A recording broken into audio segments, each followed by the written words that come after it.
definitely we share about pride and what we're proud of and our uniqueness. And you have some wonderful, unique people with us on the show tonight.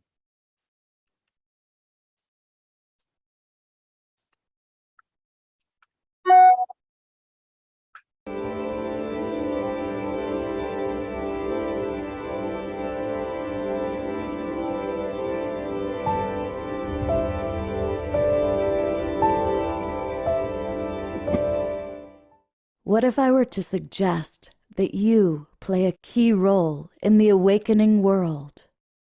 And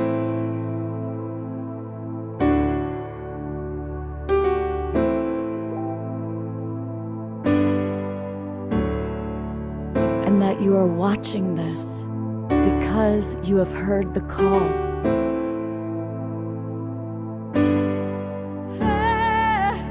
We can start right now by opening our hearts and minds.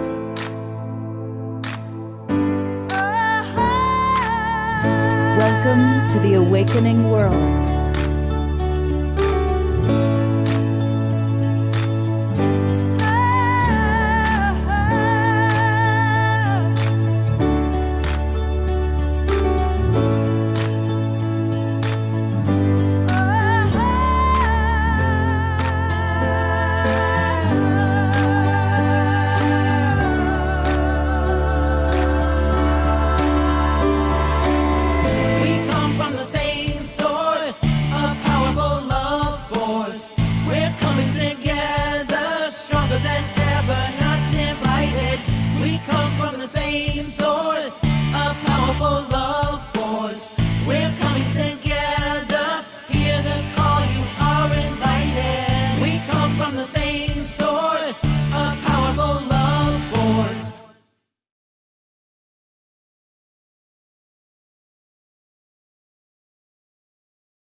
Hey, good evening, everybody, and welcome to the Awakening World. I'm Love Coach Scott Katamas, and it's good to have all of you with us. And I want to welcome all of you who are watching on as many as 200 Facebook groups and pages. Thank you, John and Summer Raymer and the Sign Network for making that happen. You know, just listening to that song about how we all come together, and boy, tonight's show is all about that. We're celebrating Pride Month. And I'm really excited because some of my absolute favorite human beings are with us tonight. And I'm really looking forward to having them kind of share what they're proud of or what pride means to them, I should say, and what they are proud of. And to just really drop into the reality as we are a very open-minded global peace tribe here, and all people are welcome. So thank you for being with us. And I am going to start right off by turning it over to Reverend Becky Suzik. I'll do a bigger introduction a little bit later in the show, but she's somebody I have tremendous love and respect for. And Becky, I know this is a topic that's close to your heart, and I would love for you to do an opening blessing for us.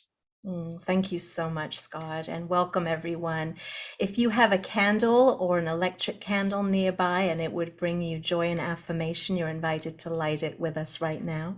I have this candle and I honor, first of all the people who have suffered, all the people who have been harmed or even killed because they were denied the right of who they are. So I light this candle. And the words that I'm going to share are called The Pride Flame, and it was written by Linda Lee Franson. So I'll light this.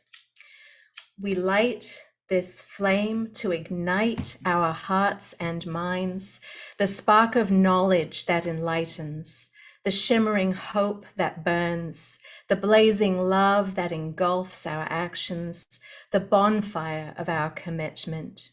We light this flame for those who celebrate themselves, who fear, who hope, who persevere, who stand on the side of love for all. We light this flame for those who have been ridiculed, that they may find peace, For those who have fought to marry, that they may celebrate. For those who live in uncertainty in the world, that they may have hope.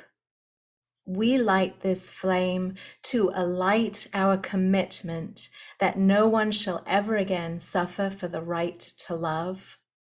We light this flame to celebrate our kaleidoscope of diversity, working, loving, and living on the side of love. For this, we light this flame.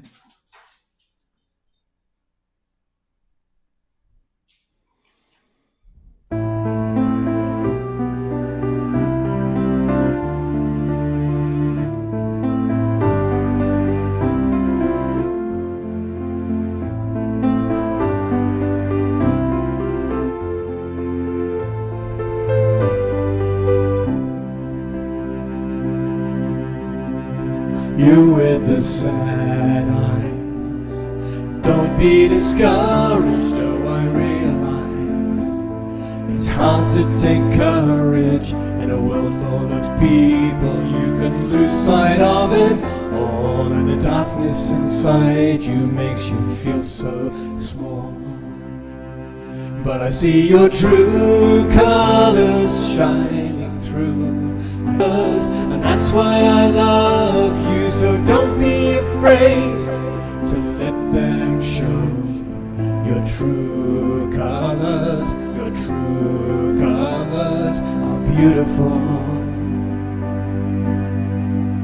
like a rainbow.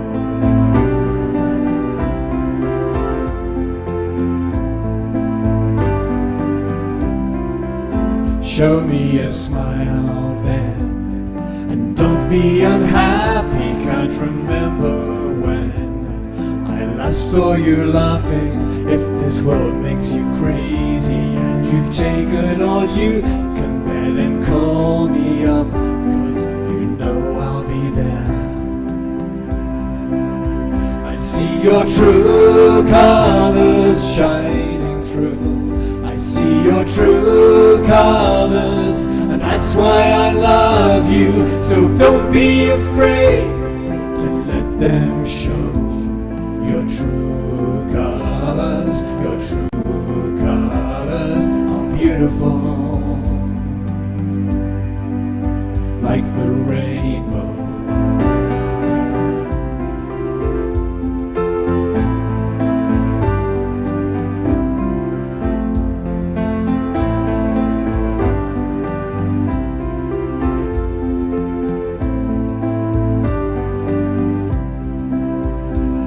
This world makes you crazy and you've taken all you can bear, then you can call me up, 'cause you know I'll be there, and I'll see your true colors shining through.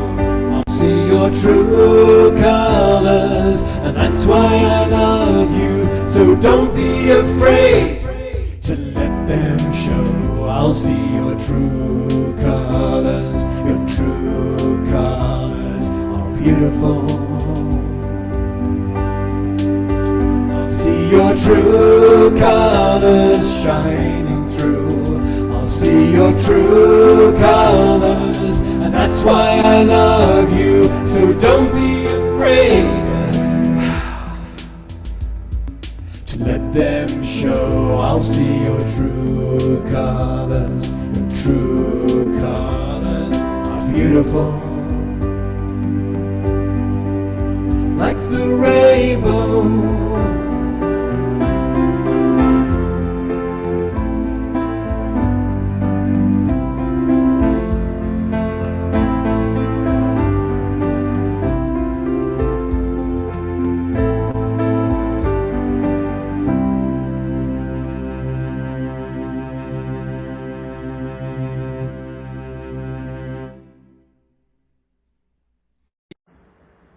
Thank you so much, Omashar, for sharing your true colors, which is always about love. You are one of the most loving men I've ever known.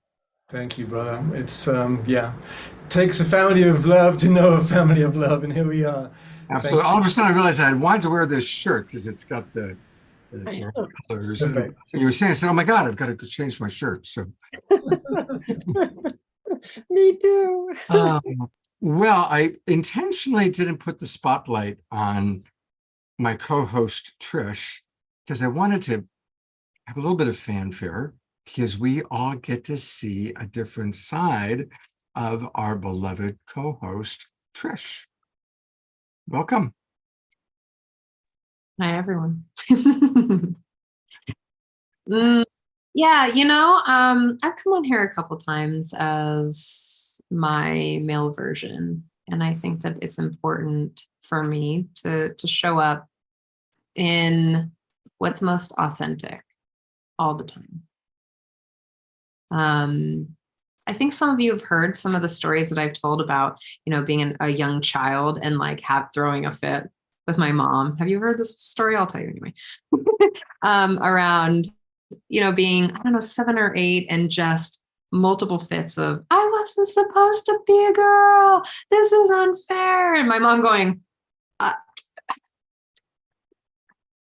gotta work with what you got, girl. And I was like, and since then there's always been some masculine sides to me, a very gendered, balanced side. And I often, and maybe you don't know this, but I don't go by she or her specifically. I'm sort of gender non-conforming. I'm not going to debate how you see me, but I don't have the need to be he, she, they, them, is all the pronoun aspects, because it's not really what matters about me. There's other things that really truly connect me to you than my gender or my sex.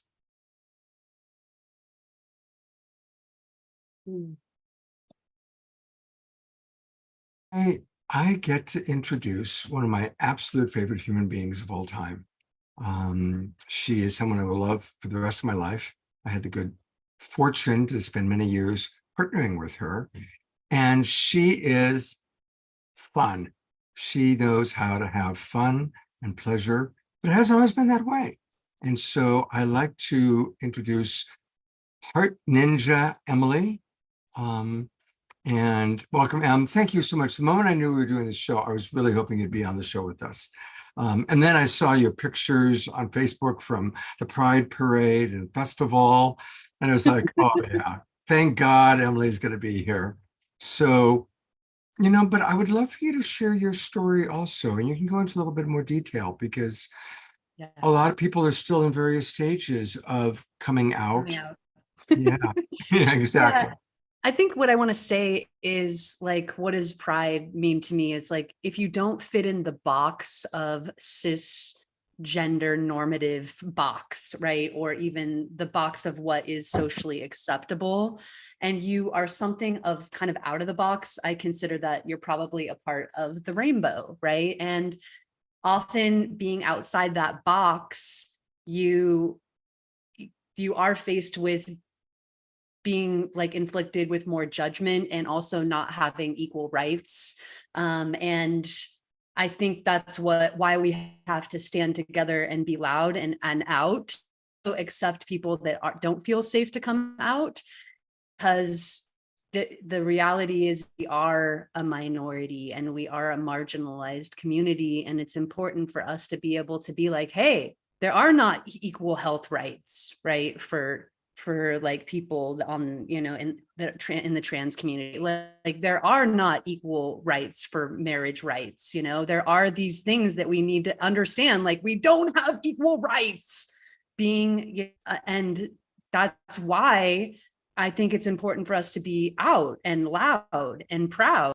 For instance, I got a lot of stuff this month I'm pretty active on social media about, like, why do you feel you have to be so full of yourself? Like, why do you have to, be so out and loud about this? And, like, I'm not throwing a big thing about being straight and that I need to make a big deal about, myself. And I was thinking to myself, awesome. Like, you don't have to do that. And there are, like, many of us that don't have equal rights or that are marginalized and extremely judged for being, on the queer spectrum, where it's like we it takes a lot of courage to be able to come out and be like, hey, like, I do have a right to be able to, you know, like marry who I want to marry. I do have a right to modify my body the way that I want to modify. I do have the right to choose how I want to love. I have the right to choose how I want to identify. And because I don't have that right, and not, you know, I have a right to have a voice around it, right? And to be a stand so that we can actually create more equal rights, so that we can create more unity, so that we can create more, you know, safety for also us that don't fit in the box to be accepted. And so that's the first thing I want to say about that. And my journey of coming out has been a varying degree of coming out. And I find that as I've talked to more and more people that are on the queer spectrum or that have gone through understanding themselves, it is a process usually of finding out what is that to you? How do you feel inside? Like, what's important? How do you want to love? How do you feel about your own sexuality? How do you want to run your sexual energy? How do you want to run your relationship energy? Like, you know, and we're just fed like, oh, when you're born, because you have this genitalia, this is how you should operate. Because like monogamy and this way of relating is the normal thing, and like it's the same sex thing, this is like what these are the boxes that are the options. And I think if we don't fit into those options, there's a lot of ways that we can shame and make ourselves wrong, right? And then what we try to do is we try to manipulate ourselves, we try to change ourselves. Like for a long time, for me, because I have a really strong masculine energy, but I had a lot of like, oh, it's not okay to be like this. It's not okay to be vocal. It's not okay to be confrontational. It's not okay to have big dick energy. You know, I need to change myself to be more feminine. I need to change myself to be more, you know, compassionate and soft. And there was this part of me that was like in that. And it was like, wasn't until I actually got into the sex positive revolution where it's like, oh, I am both masculine and feminine. I'm gender fluid queer. Like I actually identify as both. And I'm going to stop changing or trying to fix myself to fit into this box that's not true for me.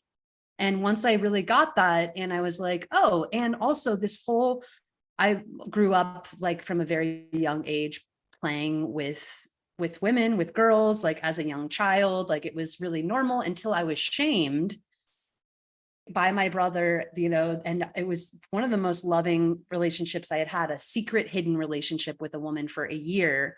And I was publicly shamed by like him and 8 of his friends, like, oh my God, this is so disgusting. This is so wrong. This is so, and there was this part of me is like, oh, okay, like I can't show this part, like that's wrong. I'm going to be, you know, go into the heteronormative box. And what happened is like, I shut down that part of me.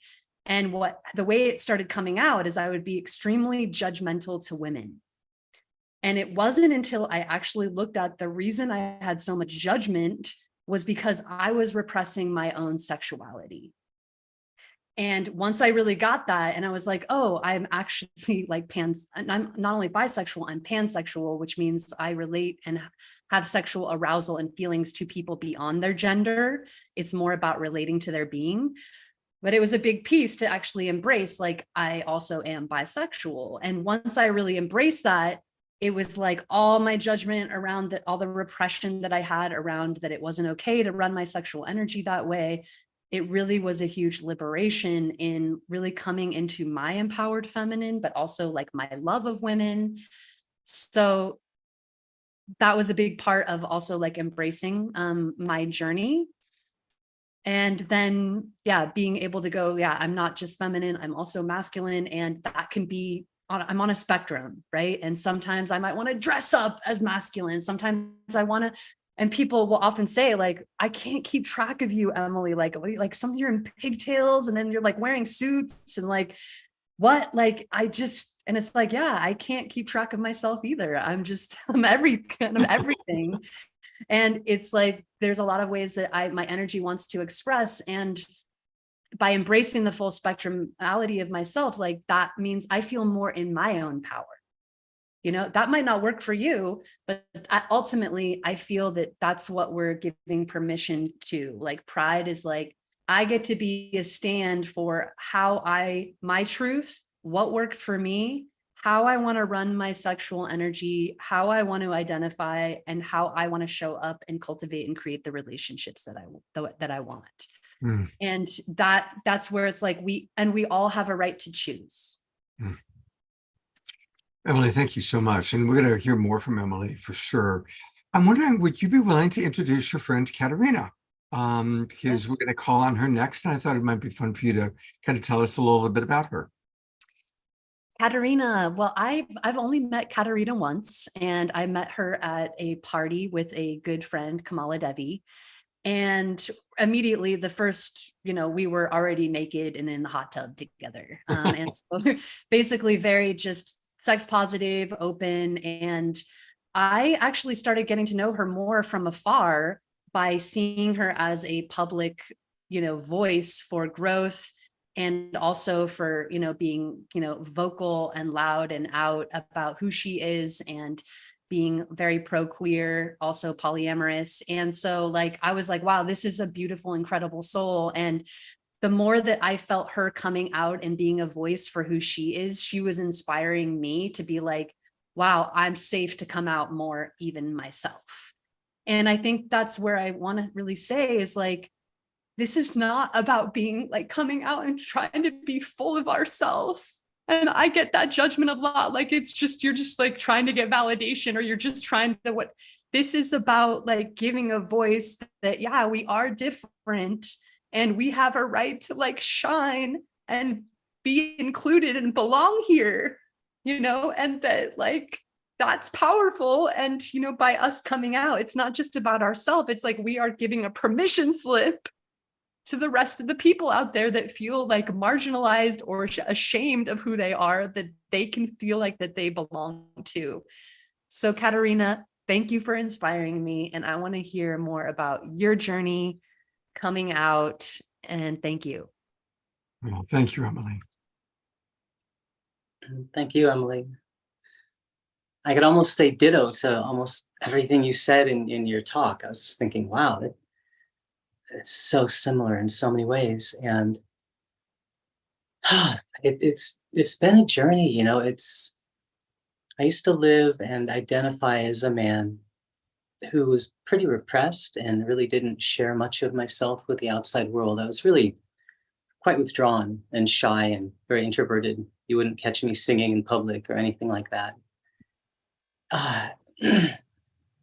And at a certain point, something shifted, and I realized I'd sort of been waiting to die and hoping, the thought of living another 30 years didn't quite cut it. And I needed to start to change. And as I did, I really got caught up on the idea of changing from male to female. And so that was my real focus for about a year and a half. And this was about the time when I was ending that process, was about the time I got into the sacred sexuality community through Kamala Devi. And it's something pieced itself together in me, where when my transition was complete and I felt that I had become a trans woman as much as I wanted, and I identified now as female, I realized I kind of felt the same as I did before. I had just moved from one box to another box, but I was still in a box, and I was repressing parts of myself. And there had been a time in the transition process that there was an elation about it, because I was adding new things and I was growing and expanding. And when I really felt into it, what it was I had finally given myself permission to just be myself and just try things on without having to mean something. I had this philosophy of just give myself permission to do the things I want today, and it doesn't have to say anything about me, and it doesn't mean that I need to do it tomorrow. And this gave me a great way to move into spaces I wouldn't have felt otherwise comfortable for fear of how I'd be judged by the outside world. And there was a time that I took my daughter to the beach and was pushing her on a boogie board, and she was having a great ride, and I was laughing and smiling, and it hit me. This was the first time I'd ever laughed and smiled in public. Mm-hmm. Without feeling really self-conscious about it. And I was just joyful and exuberant. And so I moved from the female box to the two-spirit box, which feels like a very good fit. I enjoy being as masculine as I want, and I enjoy being as feminine as I want. I prefer presenting female because I just love it. But I want to internally flow, because that to me is freedom. And I think trans people are a microcosm of society, and this is why we're so polarizing. Why queer people in general are so polarizing is because it's sex and sexuality and gender are the earliest forms and the most powerful forms of conditioning we have. So for someone to cast off that conditioning is a clear signal that people are free at their core and they can cast off any conditioning they choose. Because if we can do this, it really buys the freedom for everyone, I think. And scary. Freedom is scary. It's been the terrifying road to walk, to think I don't have any models to follow. Once I broke out of both boxes, it was like I can't even follow other queer people because everybody is trying their own unique thing, their own style. It's their soul vibration. And I need to find my soul vibration. And that's been the quest. And it's a beautiful quest. It's like the quest that we all ultimately want as humans, is to define ourselves without the preconceived conditioning that we have and find out who we truly are at the soul level. And I think the queer spaces are an awesome way to do that. Oh, I'm just so grateful to have each and every one of you on the show. I'm actually going to put all four of you up on, and yeah, you're just all so beautiful. Go ahead, Trish. I want to share a little bit about the history of Pride. Is that okay for everyone? Yes, please. Because what we're all here doing is wanting to be ourselves. Like, I mean, if you're out peripherally listening and you're like, I just don't understand these people. Have you ever felt like someone doesn't want you to be yourself and they want you to rules and values that you just don't resonate with? This is what we're talking about.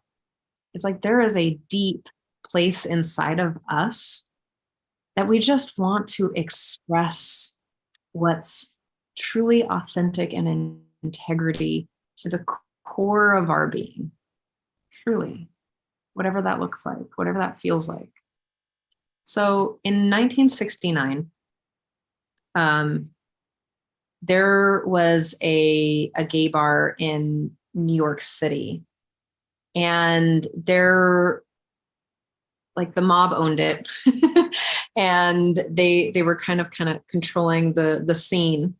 And at that time in the country, or in New York, they had rules against people. Like, they had rules that you were supposed to wear your gender clothing. And so when the cops came and raided the situation, it literally blew up into a wild riot. And they rioted through the city, right? And so every year there is I'm giving you a brief section. I'm going to put it in the chat so that you can really look at the history in more detail. But what that was is a, hey, we want to be free. There's nothing wrong. We're not bad and wrong for loving who we want to love or expressing who we want to as we want to express, right? And so as they moved into the riots, coming out of the riots, and every year on June 28th, 1970, thousands of people marched the streets of Manhattan from the Stonewall Inn to Central Park to what is now called the Christopher Street Liberation Day. And so this is the first Gay Pride Parade. And it was since then that we take the entire month to celebrate how far we've come. And there's a lot of places where, as we explore expression, not just relationship expression or gender expression, self-expression, freedom, vocal expression, this is where we're starting to expand our opportunity to love each other authentically, as is, without forcing someone into a box of your values. Let's see that you have your hand raised. Does that make sense? Yes, absolutely. And thank you for the history. And I'll pull up on Wikipedia a little bit about the Stonewall incident. And I love that it was on June 28th, which is of course today. So Emily. Oh no, I'm really big with my hand gestures. So I'm sorry. I'm just like, I'm over here like, yeah, like thumbs up. Like, Oh, so okay. Well, I've got the spotlight on you. Because you're a wonderful coach. I happen to get to know what a brilliant coach you are. So for anybody who's watching this show who is still struggling with how to be more authentic in their gender identification or in their sexual preferences, and when you're working with somebody who's kind of in the early stages of that, maybe even the early stages of identifying, what are some of the tips and tools? What's some initial coaching that you would recommend for people like that?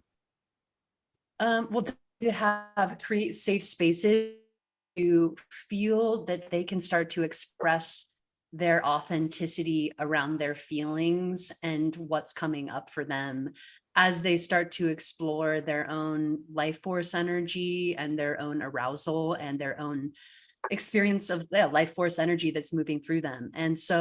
And feeling that they have a safe place to talk about what's coming up for them, like the shame or the repulsion.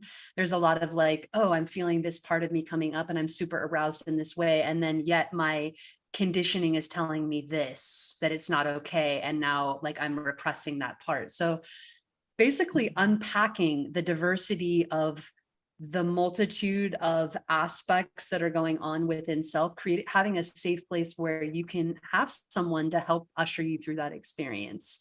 And then ultimately then creating safe community that creates an environment where it's okay to be able to be talking about these parts of ourselves. It's okay to be talking about our arousal to the same sex. It's okay to be talking about, some of our triggers that are coming up as it relates to certain things that we've been told by our parents or by society or by these sort of normative expressions or this conditioning thought was indoctrinated into. So that's the first place, is like to create a safe place of someone that ultimately for me is like being able to also have a coach or a therapist that does identify on the spectrum somewhere. I find that that's important too, because then there's a level of like, you've been through the process and gotten support to usher yourself through that process. And so, almost on a deep level in your own body and your own soul and your heart, how to move through those layers. So then what happens is then that person comes to you and you can take them through that deep transformational death and rebirth process, which it is. Like right now I'm working with someone who is a cis heteronormative male who is now working through the fact that he is polyamorous, gender fluid, queer, bisexual, and also grew up in a very religious context. So he's having a whole experience of like, if I was to really honor myself, like in this way, I don't know if I would be accepted by my family. I don't know what that would mean. I don't know, like I'm so terrified of then being outcast and judged and like by my family. And I'm so scared that no one's going to love me. I don't know how to actually claim this part of me. And so like, I still need to be in the closet. And so like being okay that he still needs to be in that place and he's still exploring, and like it's a stage of being able to empower ourselves to feel, one, that we love ourselves and accept ourselves, but two, that we feel safe to start, finding the levels of safety that we have to start coming out and being ourselves and being true to ourselves and coming out to our community, our family, our loved ones. But sometimes that's not possible. And so creating these communities where we do feel a sense of safety, that we can start, being honest about coming out about these parts of us. Beautiful. Thank you. Thank you. Thank you. Erica Kay, I'm going ahead and putting the spotlight on you. Did you have a question or a comment you wanted to share? You have to unmute. You're muted. We need you to unmute. We need you to unmute.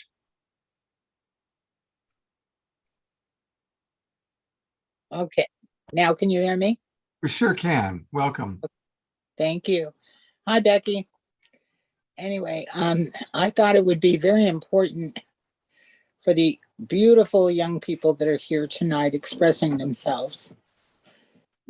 Since you brought Stonewall up, I don't know if you know this, Becky. I don't know if Scott knows, but I'm one of the original Stonewall veterans that was arrested that night.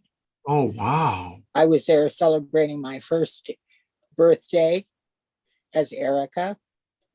I transitioned with surgery the year before on June 28th. And so I was there with friends. We were celebrating, having a great time when all of that happened. And I was arrested. I feel your pain. I feel where you're coming from. And I understand that where you're coming from is just as important of where we were coming from in 1969, seeking acceptance. At that time, I was a homeless kid. We'd been rejected. So I understand the fear of rejection from family members. But in a week from now, on July 6th, I'm turning 73. And I was 17 when I transitioned. So I've been in this for a long time. I'm the founder of the Foundation for International Justice, where we do human rights activism around the world. We write amicus briefs because I happen to have studied the law in one of my careers in this lifetime. And through the foundation, we created an initiative called Promise Place School for unaccompanied homeless LGBT queer questioning youth that have been rejected by their families. So it's an honor for me to be here with you tonight. And Becky, thank you for the sermon. I haven't heard it yet. I'm going to get to. Oh, So Erica, thank you so much. I did not know that part of your history, and I'm really eager to listen to your story that you shared during World Unity Week. That's how Erica Kay and I met, was through World Unity Week. And this past weekend, I'm an interfaith, interspiritual minister. And what that means to me is that I affirm to bless people in their faith tradition or with the labels that they choose for themselves, that feel good for themselves. And so I was able to do a sermon at my church in Raleigh, North Carolina, to affirm people and also to help each of us expand in our own understanding as what allyship as a verb means. You look it up in the dictionary, it's listed as a noun or a verb. I am a cisgendered, heterosexual female, at least at this point in my life. I see gender and sexuality as a spectrum that for some people can change throughout their life. And so as that, I consider and I do work towards allyship. And I feel at this point in my life, I really want to speak up and help people because there's so much confusion. People want to do the right thing. There are a lot of people who want to be allies and they don't quite know what that looks like. So I wanted to share a little bit about that today. And I'm so grateful that you're here, Erica. It is, wow. I mean, that is, we could just do a whole program about your experience, you know, and what you've done, your life now. My dog is all excited. You can hear him probably in the background. Just thank you for your commitment to being who you are. I've heard you refer to yourself as a two-spirited person, and so I affirm you and I love you. I'm grateful for what you've done to be who you are and what you've done to make space for other people to express themselves and to be who they are. So just thank you so much. you're very welcome. I was also there for the founding of PFLAG and served as vice president for a while. And so I've had many opportunities. And I know how challenging it can be, especially when you're just coming out and figuring out who you are. But you're beautiful. You're wonderful. You bring such incredible diversity to our planet, Mother Earth. And don't ever stop, and don't ever give up. Because the Most Perfect Love presentation we did, and the foundation that we have in addition to Foundation for International Justice, is A Most Perfect Love. And I'm writing that book from my experience of memories before I was born into this lifetime, and from a near-death experience that I had at 16 years old when I took my own life. But I came back because some wonderful, beautiful, angelic guide explained to me about the chain of life, and that each of us are a link in the chain. And there will be people affected in such positive ways that you may never even know. We've had that happen, where a young gay boy was preparing to commit suicide, and he came across my biography on the internet, and it changed his mind. We had the great honor of meeting with his family, who were so grateful that I had just lived. And each of you, no matter how difficult the struggle is, be your authentic selves. Be proud of who you are. That's what pride is all about. We don't have to hide in closets anymore. There are people who will love you and accept you as you are. I'm sitting here with my husband. This is David, who's my best friend, my ally. I hired him as my book editor, never dreaming for 1 minute that when he received the copy of my book to edit, that he would fall in love with this transgender woman who was already 61 years old. And here we are today. And we're doing great work together, and we have teams in Uganda. I met Pussy Riot in Boston when I spoke to 30,000 people there who wanted to meet me. They know in Russia who I am. I had not a clue. Same thing happened in Uganda and everywhere else we've been fortunate to travel to and around the world, and to be able to do so much. So I honor you, and I say namaste. I send you great love, and we accept you. Thank you so much for being here. And I certainly Told you I wouldn't miss it, Scott. and certainly later on in the show, there might be questions that people have for you. And so Erica and David, God bless you, David. God bless you.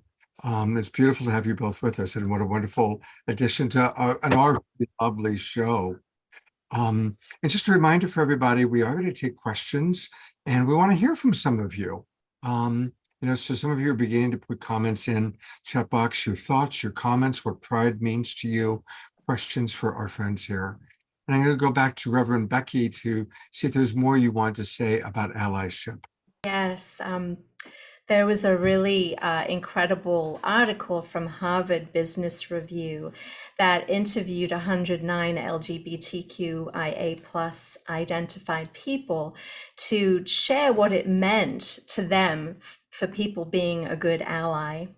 And from 100 written descriptions, they came up with 3 different components that I think each of us can take to our hearts. And even us as LGBTQ plus people, like, we can always be greater allies for each other in all of the ways that we express and shine in our own being.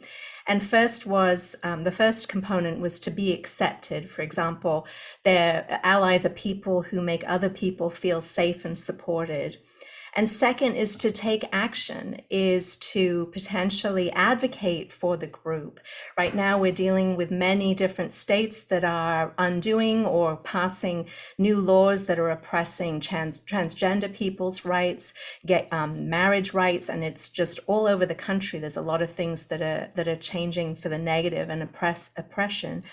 And so we can do things to step forward and to make our voice of support heard as we advocate for the group.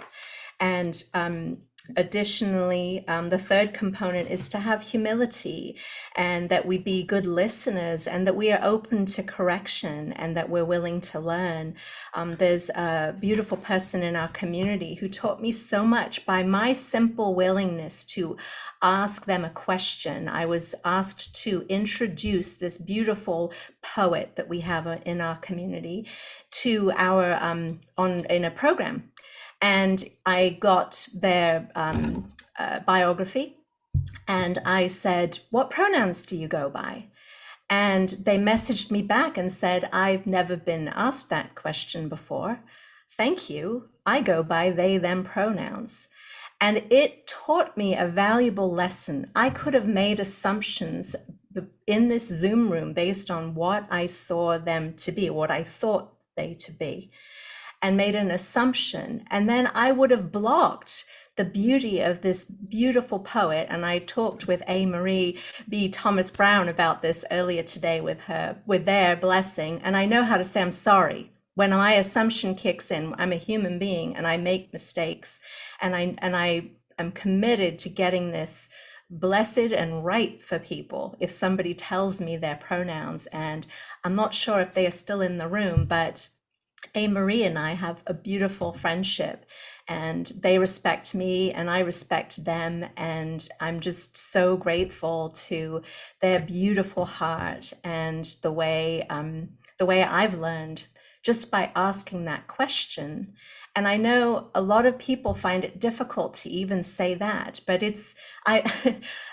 some people might not know what pronouns are, and that's okay too. You know, we can help people to understand, because this isn't a phase that our world is going through. This is a real thing. These are real people. We are real people. We are really diverse, and we're born into cultural set points that have been oppressive, and we're now breaking those, and we're moving through those, and we want to bless and affirm people and love people and support people, all of us in all of our diversities. We don't need to be denied that. And so I just say love, love, love. And I appreciate so much having this opportunity, Scott, to share some of these stories and to share some more things about allyship. And I'm not sure if A. Marie is here, but if A. Marie is here, it would be wonderful to hear their perspective on what happened a couple of years ago. We are here, Becky. Hi, Scott. Hey, hello, Anne Marie. I hear you, but can you turn your camera on? I'm not in a place where I can, that's why I was kind of listening, because I'm not in a place where I can. Sorry to be put you on camera. the spot there. I love you. Thank you for being here. Is there anything you'd like to say, Anne Marie, just on audio? Yes, as Becky said, it was the first time we've ever been asked that. And, coming to a place where I released labels and saw that we were all. And so I just naturally began referring to me as we, and it was a natural thing for years. And so Becky's the first person who actually asked. Everybody else just assumed, and I went with it, that I'm a she. And so I've never corrected anyone, but having Becky ask that question, and now to hear her refer to us as they, them, it's allowing us to come into, I believe, a oneness with it, because we are of the mind that we are one, and that I can embrace all of us and everything, and not need to be identified as any one thing. And I have a sister, I was hoping she would join tonight, that practices a lesbian lifestyle, that how hard it was for her. And it was no switch for me, because I see souls don't have a sex. and these kinds of things that the world that we live in, me, myself, and I, with Source, there is no gender, not in that regard. And so it was an easy switch for me. And so for me to embrace others this way is a fluid thing. And so I just wanted to give space to that, just to be asked. And that Becky was gracious enough to ask. In all the years that we've referred to ourselves as we, it was the first time. And it's been almost 20 years. And so I am very, very appreciative. And so it's just taking me time now to get, it sounds unfamiliar to me to have us to be referred to in this way. And so I'm very appreciative Wow, to be asked a question. Thank you so much for sharing your story. And it's just an example, I think, for our community of what a kindness can look like. And I wasn't aspiring to be an ally. I was just as being me. Like it can be part of who we are to affirm people in their identity and just to be a blessing and honor people, and not make assumptions. And especially, we're in Zoom. A lot of us spend a lot of time in Zoom. And I love that Zoom now, you can change your pronouns. You can list your pronouns as you choose to. You can put it in your profile setting. And so I have that listed, and I even have my Pride frame going right now. We can change that. We don't have to just use it in June. We can use it year round to affirm. And thank you so much, Scott. Thanks for doing this very special program. And thank you to all our allies, all the allies in our community. We're all rising together here. As we affirm another person, we affirm ourselves, no matter what our diversity. And as we deny someone, we deny ourselves. So let's just hold that space for affirming what people believe. Let's support each other in that. Beautiful, thank you. And we'll hear more from Becky and Emily and Katerina and Trish. We're about halfway through the show, and I realized that I forgot to let people know how to join the Global Peace Tribe, because most of you who are watching on those Facebook groups and pages, or on YouTube, or on Conscious Awakening Network. And we welcome all of you on all of our different broadcast partners. And we also want to invite you to come and join the Global Peace Tribe.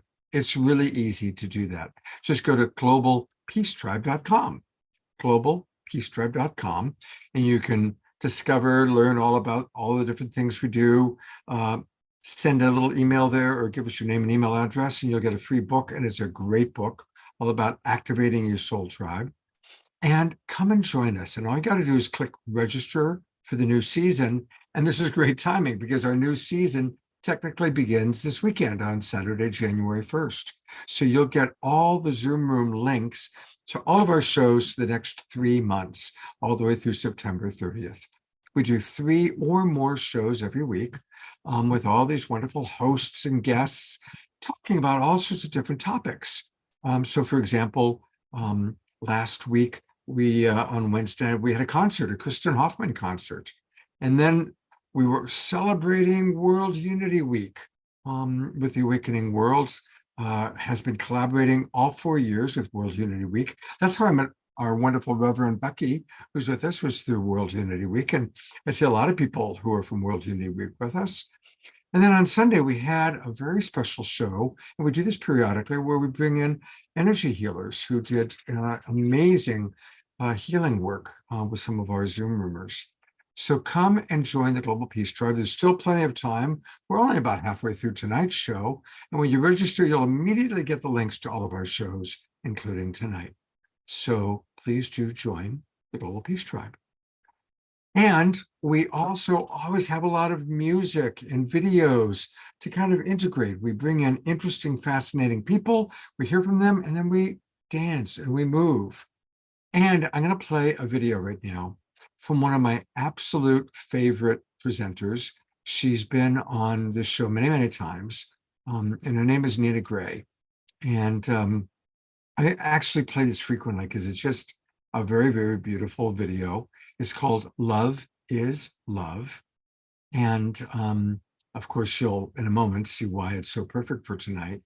And a big special shout out to Nina Gray, one of our absolute favorite presenters on this show. So here we go with Love is Love by Nina Gray.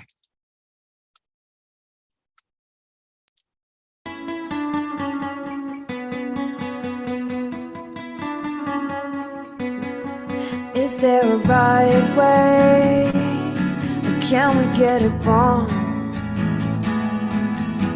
When we love someone, when we're loving someone, if it were up to Jesus, think he'd open up his arms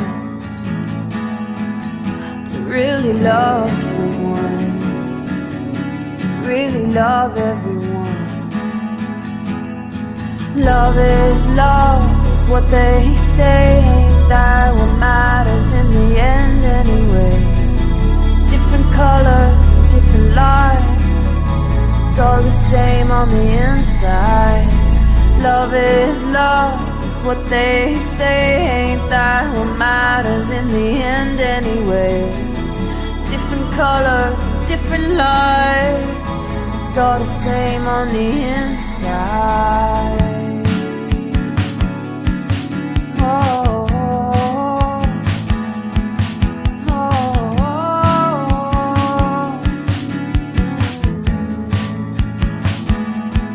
she spent a long time thinking there was something wrong,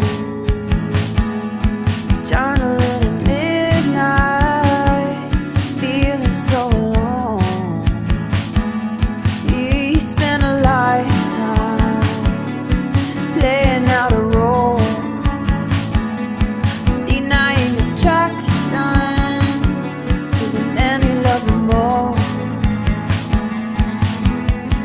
Love is what they say, ain't that what matters in the end anyway? Different colors and different lives, it's all the same on the inside.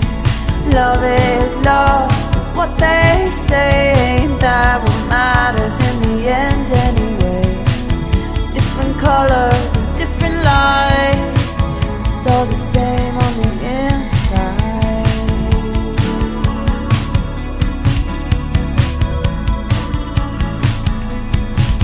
Oh, love is love is love is love is love is love is love is love is love is love is love is love is love is love is love is love.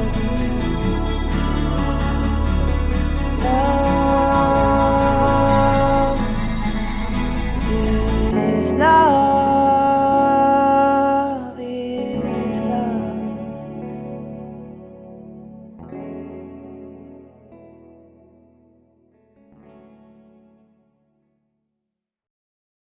I love that video so much. It's just so beautiful. Hey, I'm going to bring Katerina back up. And Katerina, it's so good to have you with us. Thank you very, very much. And you, in the many things that you do, I see that you do transgender coaching. And so tell us about that. Tell us a little bit more about your journey and a little bit about how you coach people. Again, maybe people that are even in the very first stages of even wondering what that means. And gosh, I kind of have always felt like I'm a different gender than what I was born with. What are some of the first steps and what are the ways that you support people like that? A lot of it to me is helping people navigate their gender expression without necessarily knowing where it's leading, because it's easy to fall into the trap of wanting, like me, to transition from one gender to another, and then finding later that there was more. It was more nuanced than that. It wasn't so much that I wasn't, say, masculine. I just also am feminine, and I feel like the existing structures that I had when I was out looking for coaches for my own transition were typically more along the lines of moving from one box to another. And what I do is help people find what freedom looks like to them, as opposed to being trans or being queer, or being really in even identifying with one flag or one set of labels. It's more just that's allowing oneself to just simply kind of experiment and play and see life as kind of just like this land journey that we go on each day, and we get to try on new characters. It's quite fascinating, to be honest, because it's like each day waking up and getting to be a completely new person who isn't based on the person who was yesterday. It's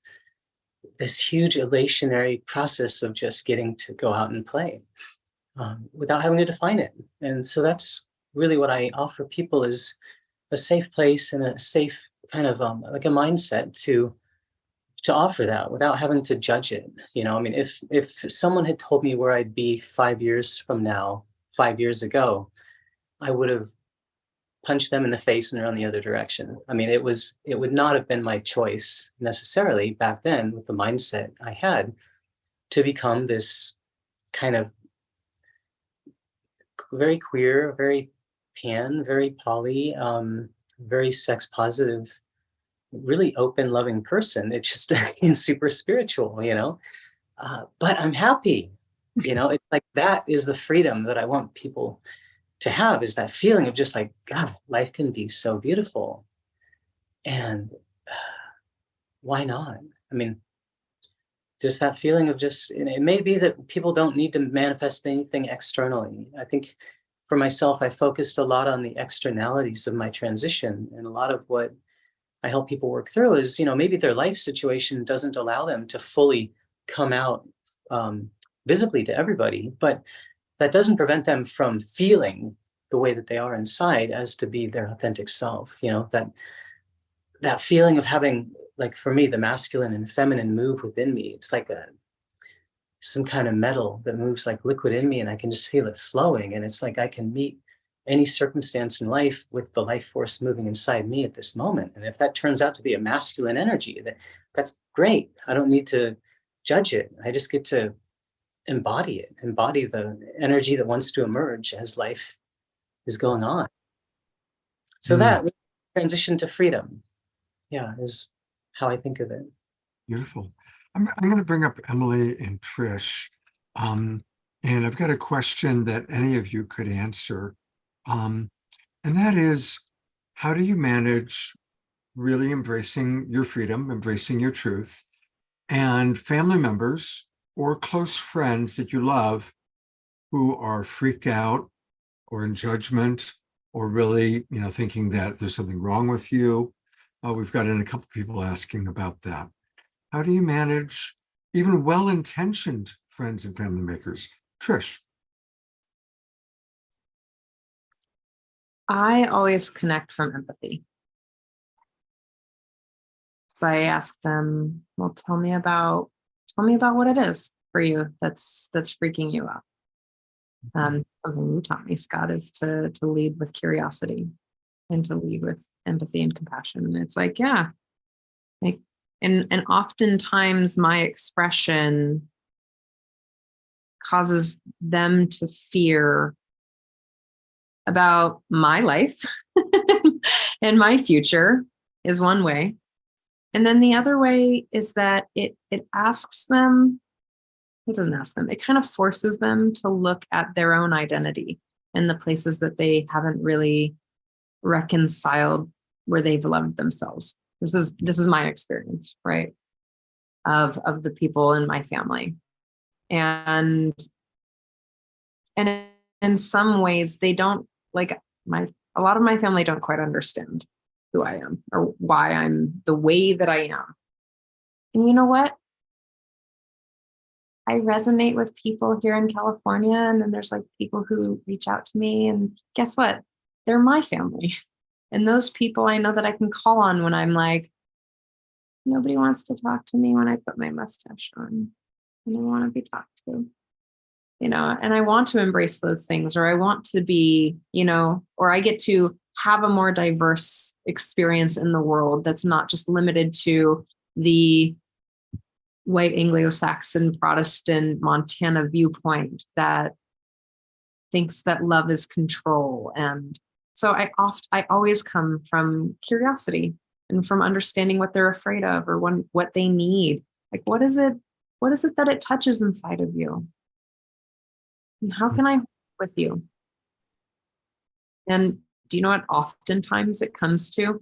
I mean, and maybe this is for other people as well, but oftentimes the same need or value of safety or of freedom or of expression or connection is the same as my strategy. Mm, Their strategy to keep safe is just a different strategy for me to keep safe. I want to be free. beautiful. I love how the topic of freedom is coming up so much. Katerina or Emily, is there anything either of you would like to add to what Trish just said about managing friends and family that are struggling with your choices?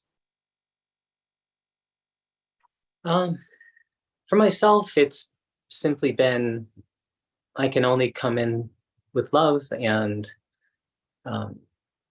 I've kind of adopted a no holds barred. I'm just going to be myself. I'm respectful of others, but I'm not changing who I am in order to fit someone else's paradigm.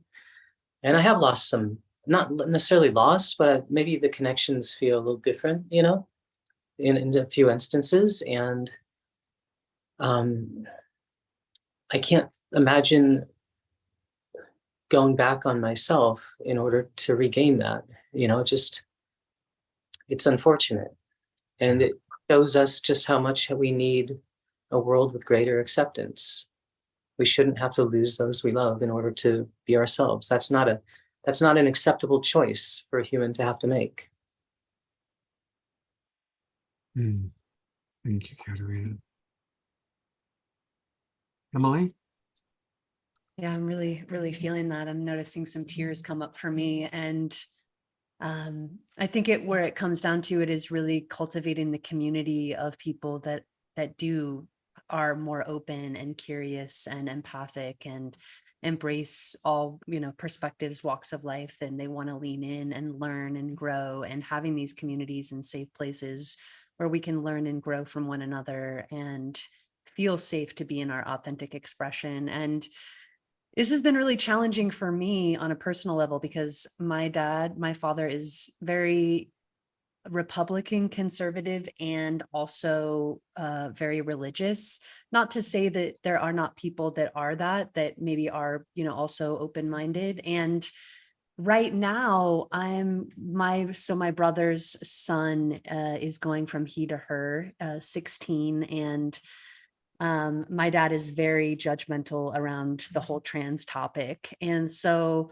my brother's gone into hiding around his family, where it's not been safe to even have our families get together. And so I'm at this crisis point with my brother where I'm getting together and being like, all right, like, how am I going to come in and also be somewhat of like a mediated voice holding space, as my brother is absolutely terrified to share about his son going from he to her, and how he's scared that he's going to be judged as a failure as a father.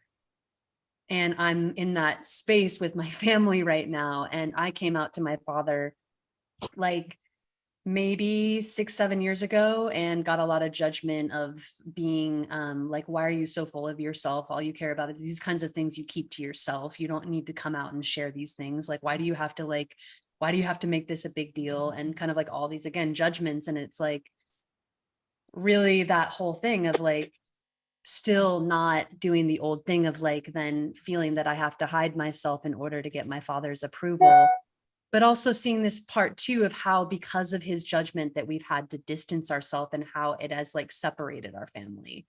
And so we're now at this crisis point again, where it's like, I'm working with my brother. My brother's also bi, kinky, and poly. And so that's been a whole thing of him coming out and embracing himself. I am as well. And so now we're doing this whole thing of now accepting his family and then bringing the family back into a greater level of like, how do we come together and be like, my dad might go into some serious judgment and shaming and be like, not attacking back, not shutting ourselves down, but being in this exquisite dance of like, this is who we are. And we hear that you have some differences of opinions and some different ways that work for you. And yet, like, we also want to be embraced and accepted. And how can we like honor our differences and still choose love here? So I'm just saying that like, it's like a process too, right? Of how these kinds of things, like as we're, working within our family dynamics, of how we also like that balance of like, the ways that we might need to have greater boundaries with our family, but what are the ways that we also shut ourselves down and disconnect from our families. And where's that balance, right? Like, how can we learn the skills and tools to go back into the fire and really try to unite and create like family? But where is that not possible? And then we need to create family elsewhere. It's just really, I don't have it all figured out. I don't. And it's hard and challenging. And part of me is sharing this with you because I'm in this right now with my family. And it's challenging and hard. And like, I'm saying this because like, we need to be public and also have expression like this so that we can also not feel so alone. You know, there might be somebody else on this call saying, oh my God, I'm going through this kind of experience right now, or like, and so normalizing that also it's a process, right? Of like the ways these things come up in our family for many of us, and how do we work with these dynamics of these differences of this judgment? Thank you, Emily, and God's blessings. I know your family, and I have a lot of love for your family, so I'm feeling it. I'm bringing everybody else up, including Erica, because I want to ask a question about kind of a difficult part of all of this, which is politics versus compassion, in a sense. In other words, you know, we heard just now when dealing with our family members, it's very important to lead with love, lead with compassion. And it also appears that there is a whole new round of polarization and a lot of hate crimes are increasing. And so certainly, Erica, as someone who's been in this world the longest, I'd love to hear what you've learned and your thoughts about putting our attention towards activism, or is it better to just go local? What have you learned and observed? And then I'd love to hear Becky and Katerina and Trish and Emily, anything you want to share also about, gosh, do I become an activist and really get out there politically? Or do I keep it more to a lower, an easier love vibe with the people I have impact with? And of course, there's no right or wrong, but just kind of your thoughts about that. So Eric, I'd love to start with you if you'd be willing to share a little bit of your wisdom about it all. Absolutely. I've been on both sides of that, where I was very politically involved. For some of you that don't know, my marriage, not to David, of course, was invalidated as a same-sex marriage, and I spent 4 years in prison in Georgia. And that's when I studied the law, and I challenged it in the courts. So I was kind of forced at that point into a role of being an activist and fighting. I'm not talking about the physical fight. I'm talking about the emotional fight. I'm talking about the courts, the legal system. But years down the road, I suddenly was moving in all the political circles. When Stonewall was made a National Historic Site, we were invited to the White House by President Obama and Vice President Joe Biden. And my husband was born and raised in Hyannis, Massachusetts, and his father was a doctor and happened to become the physician to Jacqueline Kennedy during that time. And so we know politicians all through the government, Republicans and Democrats. We've spent a lot of time in Washington, D.C. advocating on a state level in Massachusetts and other states. Most of our time has been spent traveling and speaking with young people. And then I was asked to become the international media spokesperson for the LGBT community in 2013, which brought a tremendous amount of exposure in politicians and politics and all of that. Today, I've changed. And and gone into a peace movement, I have no fighting whatsoever in my life. And I understand the pain of the family and the transition and how much patience we need to have and compassion for our family members, because it wasn't easy to understand. In fact, when I transitioned, the word transgender was not even existing.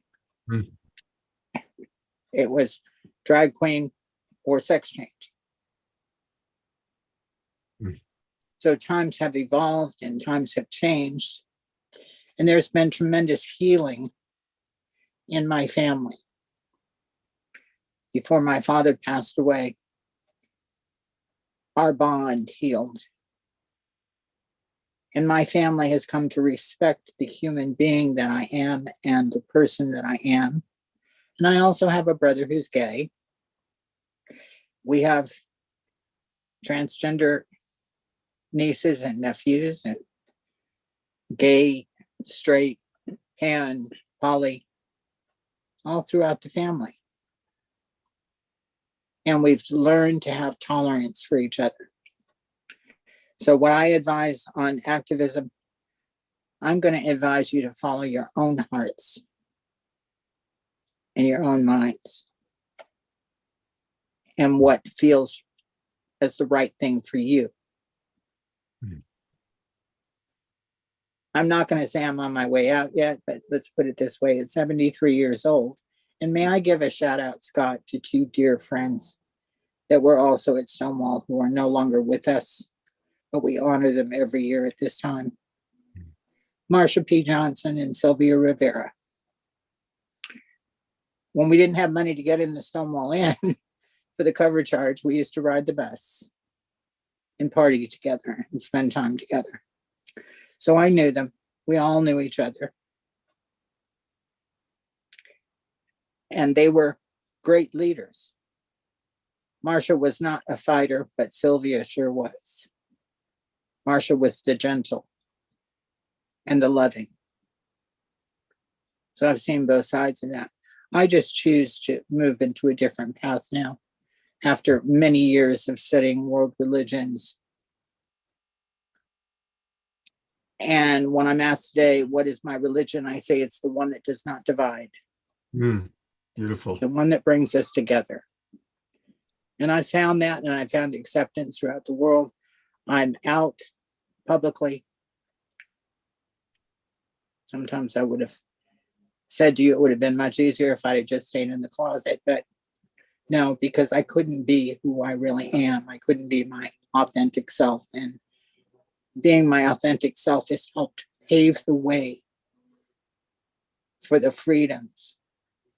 And yes, we have those in office who are trying to do away with care for our transgender youth and all of that.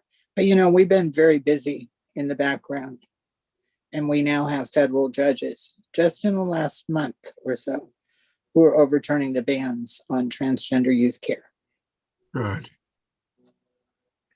We have many friends who are from all backgrounds, all colors, all shapes, sizes, just beautiful, beautiful beings who contribute so much to planet Earth and to each of us. So I'm grateful for that. Am I going to run for politics? No, thank you. I considered it, but no. Well, I'm so grateful you're on our show tonight. And, you know, the majority of the people who watch the replays, I'm going to really promote it. It's turning out to be one of my favorite shows and so important. So thank you again, Erica. And it just breaks my heart. 4 years in prison for marrying the person that you love. I won, by the way, in the Supreme Court, but it took every day of those 4 years. Wow. As my own lawyer. You know, I just want to share this. Because I was a homeless kid, I had never finished my education. And all of a sudden, because I was born in California, I grew up there, but I also lived in New York as a homeless kid. wow. And I was in my early 20s, and two guys I met invited me to come to work for them. and in public relations for a company called Thousand Trails. And I worked in Ottawa, California at a sales resort there for them. 2 months later, the assistant sales manager at a meeting one night asked me, how would you like to be in a position in your life where you'd never have to be dependent on another man? Well, that was pretty nice invitation, because I was making a little over $200 a week and they were making over $2,000, $3,000 a week. So I was promoted into sales. I was a quiet, shy kid, scared of my own shadow. But that training and that job brought me out of the shell to be able to speak publicly and to do the work that's now being done. Chairman of the board came to me, I don't know, about 9 years later, 10 years later, and he started grooming me into a spiritual life and sending me books to read, and worked closely with me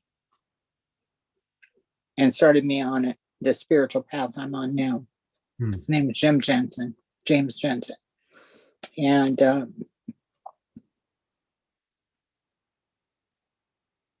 I also want to add, I'm very proud of my male energies, because my male energies have given me the courage to fight when I had to fight. My male energies gave me the courage to become extremely successful in a career. It was a sales career and then sales management and upper management. And I was blessed with an incredible income that is enabling us to have the life that we have now, and to have the foundations and to do the work that we do. But I'm also very proud of the feminine side of myself. I used to be young once myself and attractive, and to enjoy the feminine side of myself. And I've learned through the years to be able to balance both energies so that we're in perfect harmony every day. Beautiful. And I know that both you and Katerina use the term two spirit. And, Yeah. And it's really beautiful having both of you here, as two examples of that you embrace your masculine and your feminine, and you're both beautiful, inside and out, clearly. And so that's really, really quite a lovely thing. Erica, thank you so much for the life you've led, and blessings to those people that you mentioned just now that lit the way. It's really something. And Katerina, I'm curious, what is it like for you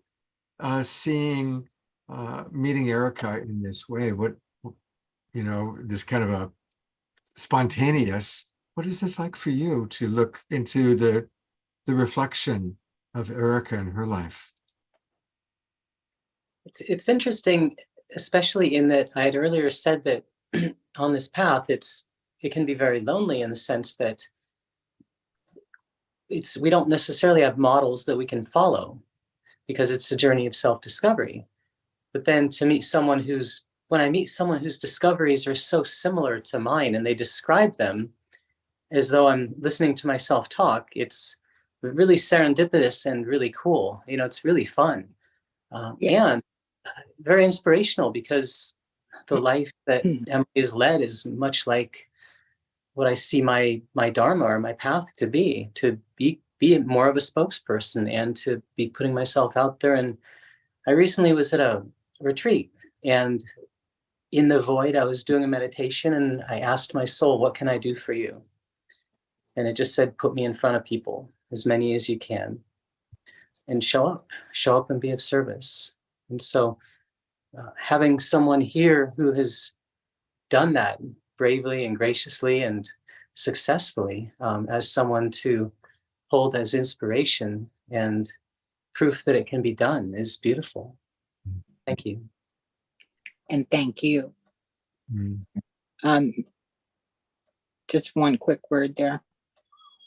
I hope that you guys jump in feet first into 99 Days of Peace through Unity and represent with us who are from the LGBTQ community, because right now there aren't many of us.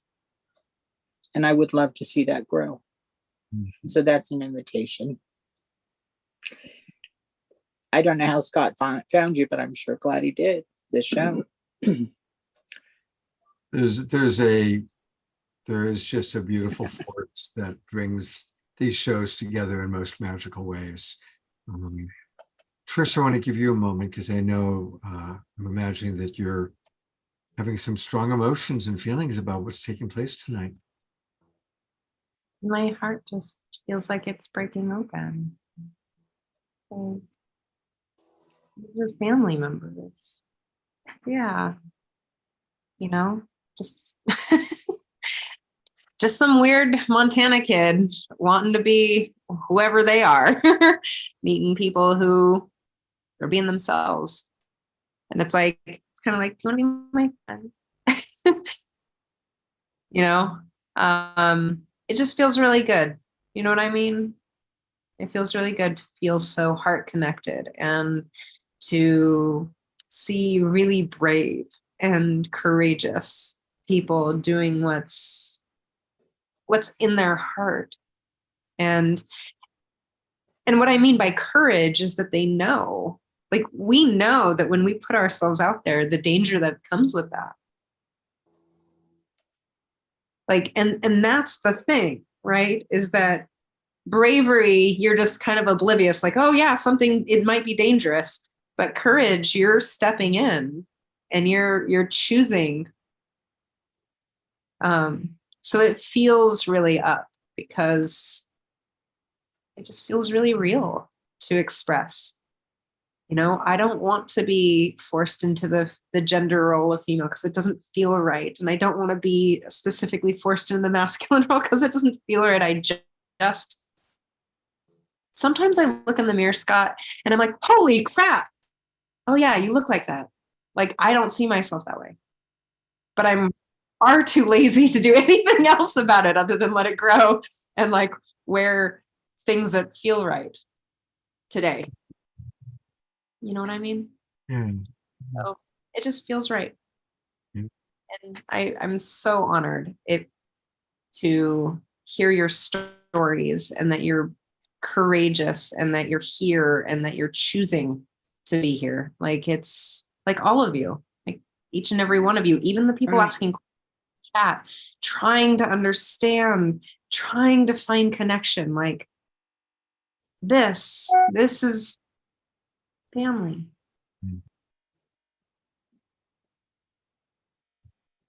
I also really want to know what it's like to grow a beard.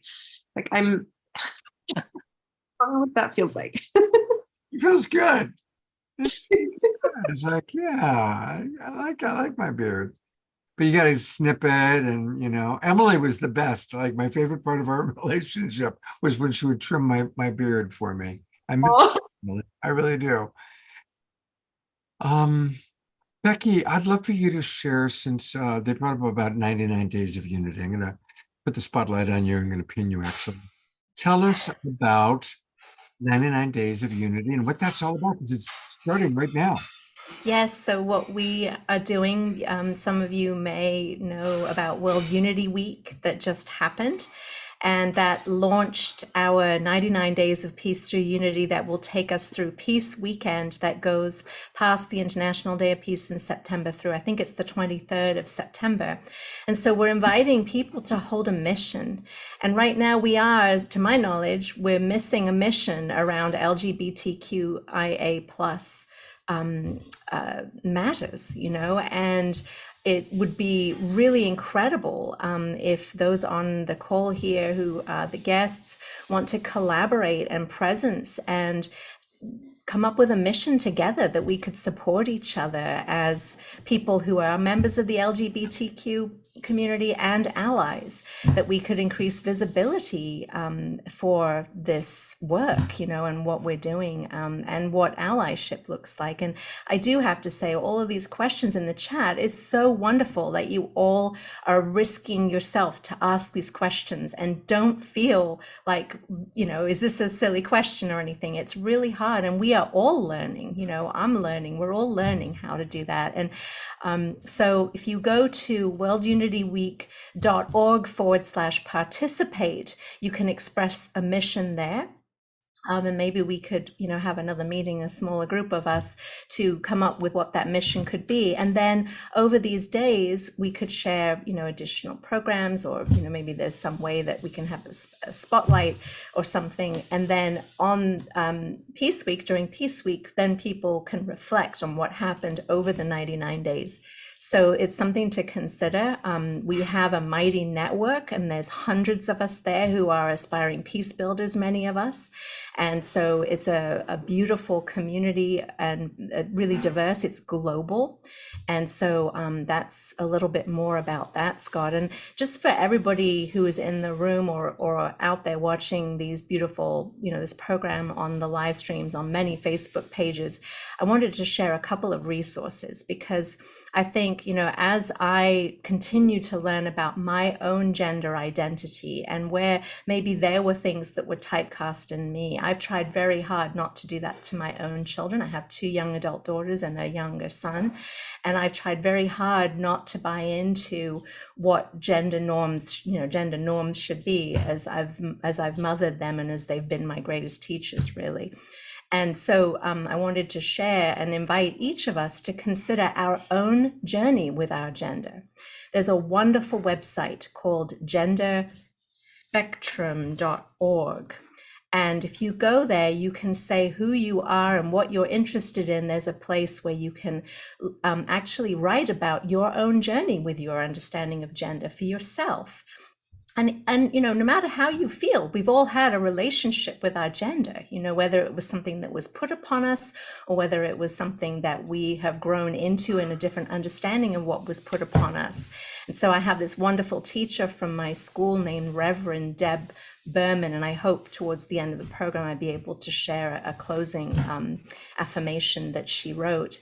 But she says that these gender reveal parties that we do for babies are really just identifying the child's sex parts. It's one piece of information. It's not gender is something that becomes as a child gets older. It's, we're doing a disservice when we do this, and we put such an emphasis on there, unless we have an awareness of this is one tiny little piece of information that may not shape that, it'll affect the child, but it may not be their gender identity. And so we just have to be in a position to ask ourselves, what does love look like as we're moving through all of these questions within ourselves? And I hope that genderspectrum.org website would be a useful place for you. And we've used a lot of different terms and definitions. And for those of you that these are new things, you can go to GLAAD. It's GLAAD.org. They are a media reference guide that has several different reference glossaries. And I say that with a grain of salt, because the language is changing. The language is always becoming. Somebody might identify one way and you read a description and it doesn't add up. So just be open, trust the person that you're talking with about their own experience, and support them in who they experience themselves to be. And thank you so much, Scott, for sharing some of those screens. And I hope those resources are going to be helpful to people. Absolutely. And we put them all into the links into the chat box. Again, for those of you watching on Facebook, join the Global Peace Tribe, because when you're in the Zoom room, you get the links and it's just much easier. And there's a lot of chat that goes on, and we want to hear from you. We want to interact with you. And guess what, Becky? On this Sunday, on the Sacred Sunday show, we're going to dedicate the majority of the show to creating our missions. Some of our Global Peace Tribers have already started to create missions. Global Peace Tribe itself has a mission, which is to triple our audience. And And so this Sunday, John Raymer is going to be one of our primary guests, or really our primary guest, to kind of go through the missions with us and all that. So we really are very much about promoting this 99 days of unity and really encouraging everybody. If you're listening right now, we want you to pick a mission for yourself. It can be writing a book, it can be personal, it can be planting a garden, it can be anything that is something you want to do that realistically you can accomplish in 3 months, and then dedicate this season that just began to that mission. And we're going to support you. We're going to all support each other. So that's a big part of what's happening. And we will we'll close tonight's show with your blessing and, of course, a final Omushar song. Let's talk about coaching. Kind of wrapping up a little bit. So I'm going to go to Emily and then to Katerina, because I'm imagining there might be people watching who might be looking for coaching and support. Emily, tell us about your offerings and what you're up to. Oh my God. Oh my God. Okay.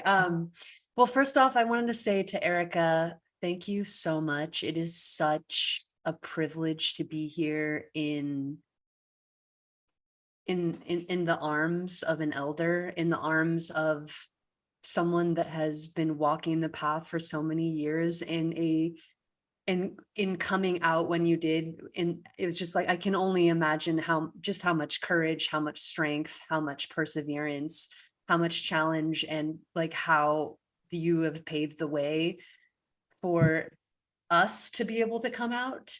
And also just the revolution of how now it's becoming much more easier to come out. But thank you so much. I don't even have words right now. I just want you to know how grateful and honored it is to be on this call with you. Like, it's moving me to tears. Thank you. It's my pleasure to be here. Thank And you. it's my pleasure and honor to meet you and see the work that you're doing, and to see our younger generation coming up. I'm truly grateful that you don't have to be beaten by the police anymore. Yeah, I mean, I'm just really feeling into a deep empathy for like what you went through and how you still had the courage to keep. Thank you. Just thank you so much. Well, I know where my strength comes from. And my strength comes from doing everything from a place of love. I feel that. And letting that be my center post, my guide. And I hope you don't mind, Becky, if I invite them. If you choose to participate, we have a most perfect love. One of the participants. I'd be honored, unless you have your own particular set of missions you'd like to accomplish, but to join with us in supporting ours as well. Thank you. Thank you so much, Erica. Thank you. So yeah, just a little bit about me and my coaching services. You can go to theheartninja.com. I am open for taking on private clients. My specialties are specifically helping people to empower them into their authentic truth, to help them be able to feel proud of who they are, to create deep love, passionate sex, and create aligned win-win relationships. I'm also pro-poly, ethically non-monogamous, and also kinky. So helping people to really embrace the full spectrumality of how they identify, how they want to run their energy, and help them to feel empowered in their sexuality, and to also have the tools and skills to be able to create consensual win-win relationships that work for them. So if any of that sounds like that would be useful or inspiring, or you know anybody that might need some support to be able to grow in those different aspects in themselves, you can dance on over to my website. I'm also the Heart Ninja on Instagram and also Facebook. Thank you, Scott. Definitely follow Emily. She has great posts. They're fun, they're funny, they're playful. Sometimes they're very poignant. Sometimes they're very silly. Sometimes they're sexy. You never know what you're going to get, but it's always, I always enjoy. What's Emily up to today? Okay. Which Emily are we going to see today? And so definitely follow her on Facebook and on Instagram. And thank you, Emily, for being with us tonight. I'm really glad you were here. Thank you. Kind of similar question for you. We're going to go to Katerina. Katerina, tell us a little bit more about your coaching, and I'll put your links in, but let us know like your demographic group that you enjoy working with, and anybody who might be interested in coaching with you. Okay.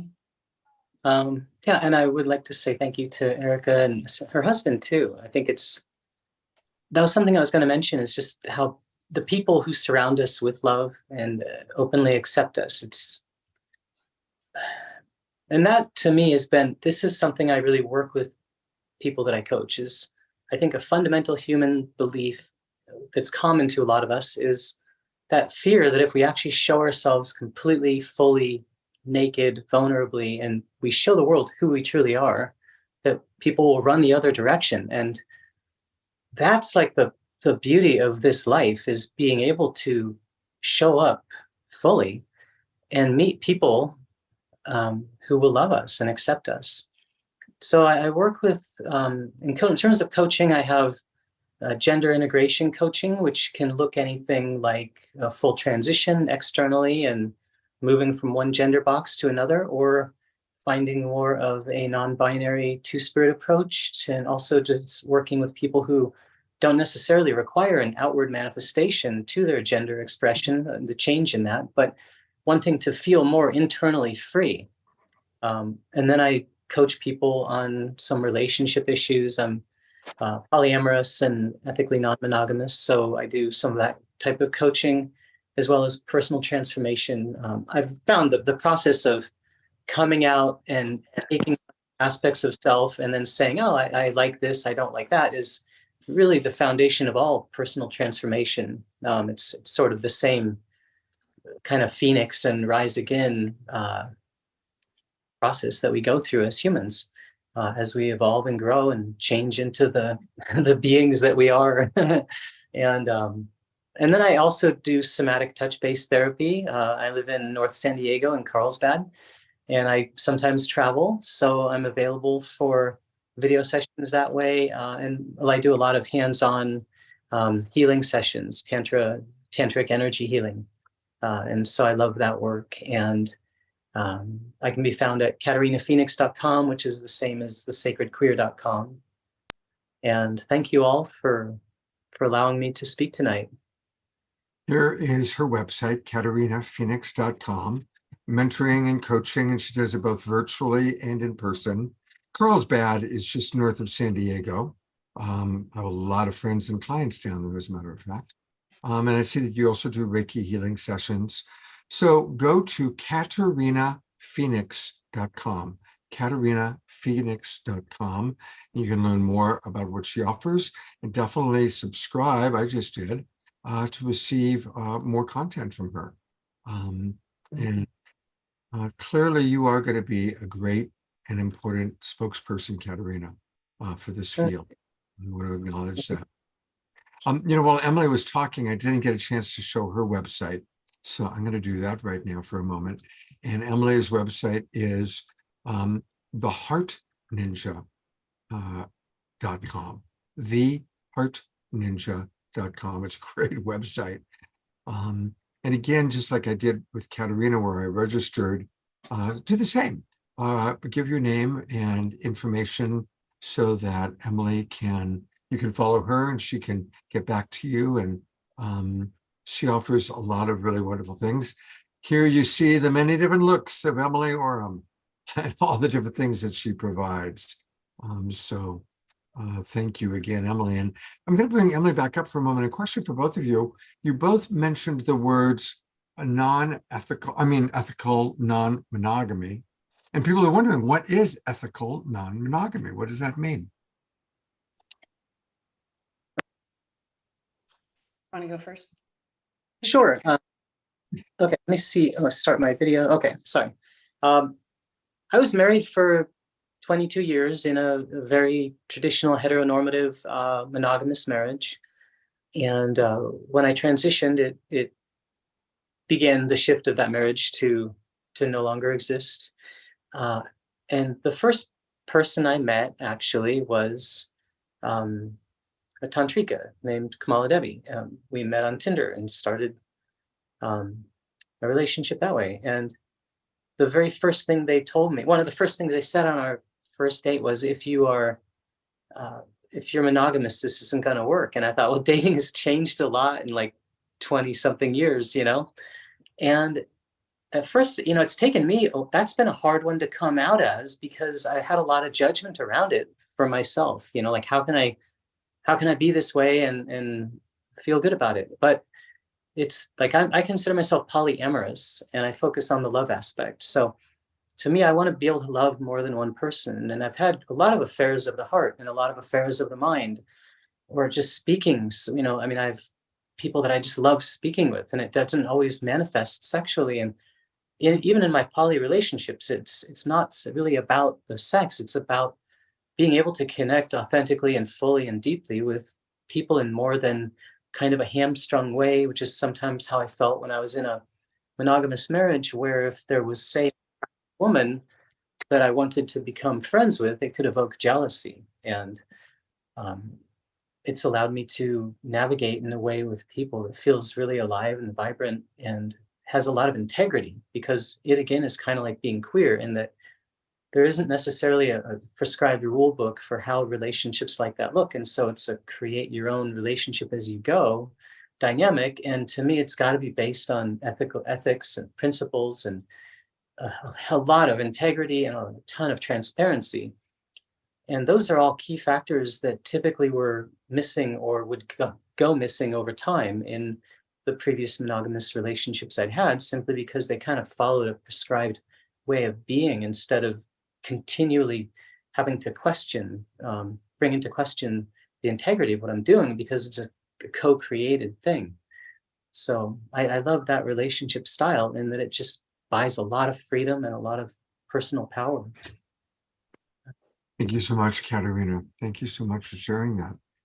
Emily, anything you'd like to add? Yeah. Well, first of all, if you're curious, and maybe some of you are on the open spectrum, me and my previous partner created a quiz at www.openlovestyle.com, where you can answer a series of questions that gives you a chart that shows a little bit about where you might be on a series of spectrums. And so, like Katerina was saying, there's like the monogamous and polyamorous spectrum, which is kind of your romantic spectrum of how you want to run your energy. Then there's the monosexual, just being with one person sexually, to polysexual, and that's a spectrum. So how you run your sexual energy. And then we have some other spectrums that we had on our that you can answer a series of questions if you are kind of like curious and you might be not identifying specifically as monogamous. But a little bit for me is, I have always been more open and loving. And even when I got into my marriage at 26 to 32, I had already been doing a lot of body work and even sex work, where I would touch bodies and evoke arousal. And so when I married my partner, he already knew that about me. So there was sort of this kind of, but I didn't have all this terminology. And so I was already like running my energy very in an alternative way. But there was this series of like, oh, now that I'm married, there's kind of a certain level of openness, but there's still, now I have to behave this way. I have to adhere to this series of boxes now that I'm in this marriage. And what I just found is that I kept finding that there would be constriction of how I wanted to actually share my love, and how I wanted to also touch and share my sexual energy with multiple people. And that somehow, because of that, there was something wrong with me. And so what happened is I would hide myself and end up lying, hiding, cheating, doing all these kinds of things, because I felt that there was this certain set of like side of me. And so once I did the work to let go of that and then come out and realize, oh wow, I'm not the only one. There's like other people that are like doing this. There's other, and there's all these like terms, and there's all these like different ways of being able to relate. Then it was like, oh, I can accept myself. And then how do I now do it in a way where I'm no longer hiding, I'm no longer lying, I'm no longer cheating. I'm actually being like, hey, this is what's important to me. This is how I run my energy. This is who I am. Does this work for you? Right? Like, does this, like, how do you run your energy? Does this, and being able to have those hard conversations, right? That like asks us to like, then look at the confrontation of like, hey, are we configured properly? Are we aligned in how we want to run our energy? Or where is the alignment and where are the boundaries of how close we get or how much we connect? And that's the conversation that, I help people in my coaching practice. I help them to learn to figure out how they want to run their energy and embrace that, and then have the challenging conversations and have the tools to have the conversations to configure properly in their relationships. Beautiful. Emily, thank you so much. And again, you can find her at theheartninja.com. She is the Heart Ninja. And there is another amazing coach who's here every Wednesday night, and that would be Trish. Trish, do you want to share a little bit about your coaching? And I know you got something pretty cool that you're up to in August. Oh, well, that has actually changed because they've doxed me on Instagram, so I have nowhere to advertise. Oh no. Oh. I am a certified sex and relationship coach, and I use the word sex. And Instagram tossed you just for using the word sex? Well, I think someone is upset with me and wants to continue to like tell me that my expression of life is not okay. Because I am also a kinky sex coach, and I primarily work with deconstructing codependency and the patriarchal white supremacy model of relating. So most of the work that I'm doing now, actually, most of my clients are in a program that I called Man of Dignity. So I'm working with, honestly, like if you want to hear about it, most of my clients are people socialized as male, born into penis having bodies. And they are deconstructing their gender and their social programming so that they can become more loving humans who live in integrity. That is what I've been doing. And can I just share this one experience that I think is wildly powerful. I'm walking one of my clients through some of his own authentic expression. So living in integrity is that your thoughts, your feelings, your beliefs, and your actions are all moving in the same direction. Like you are in alignment with who you are. And he hasn't been. And in a in-person session the other day, I watched this man speak to his body and come to a conversation of, I just want to trust you. And it was the most beautiful thing that I've ever seen. To be really honest, he was just, I just want to trust you again. And now he's recognizing where he's been out of integrity in his relationships, how he's caused himself harm and how he's caused other people harm because he didn't know any different. And it is a blessing and an honor. And I deeply respect these men that want to show up and have someone who's holding them in this expression and to be more loving men. And it has been one of the most powerful things. So you're welcome to check out my website. It's trishwrightloves.com. And you can see all the wild expressions of classes that I'm teaching, whether it's through BDSM, whether it's through coaching, whether it's through the group work, the self-secure work, the program that's coming up in September and October. Yeah, that is it. TrishWrightLoves.com. TrishWrightLoves.com. And Trish, you do love and you love well. All right, we are winding down. We're going to hear one last time from Becky and from Omashar. And I just need you to let me know what order. So one of you text me with what order you want to go in. And while you're doing that, I want to remind everybody, this is it. This is the last show of the spring 2023 season. We are now moving into the summer season, summer for those of us in the Northern Hemisphere. So if you have already registered for the Awakening World, thank you. It's great to have you with us. And if you haven't registered for the Awakening World, please make sure you do so that you get the Zoom room links for our show starting on Saturday night.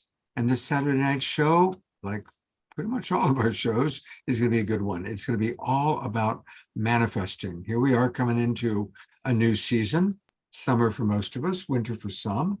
And it's another collaboration with Tangela, and she's brought on several of her soul search experts. And we're going to really talk about tips and tools and practices for manifesting at a really high level.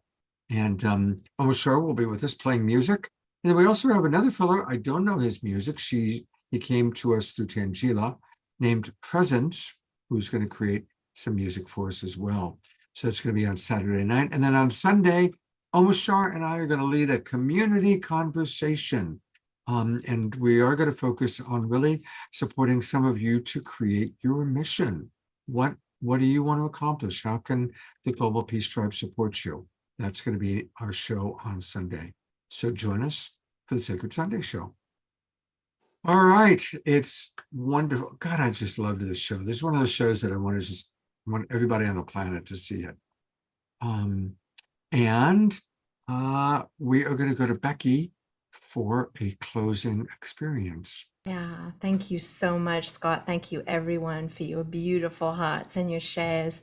And I just want to share this, not as a self promotion, but to let people across this beautiful community know there are very few ministers available to this extraordinary community. And I do sacred Zoom services as well as in-person services, including renaming ceremonies, self-wedding ceremonies. I'm available to support people in the diversity of their way they experience love and express love. And so if I ever can be of support to anyone here, or if you know of a family that really wants to support or needs help supporting their youth, I'm available to help build bridges for love. And so I really appreciate being able to share that. I'm Becky@joyfuel.org, and I haven't had a chance, been a little busy with all these World Unity Weeks to actually change my website for that information, but it's Becky@joyfuel.org. Here's the website. I just want Thank to you. Yes, show it's it. it's got a lot of dust on it, but a lot of love has been growing over this past year since I became a interfaith minister. So I appreciate you sharing it. So what I'd like to do is, for those, some of us lit a candle in the beginning.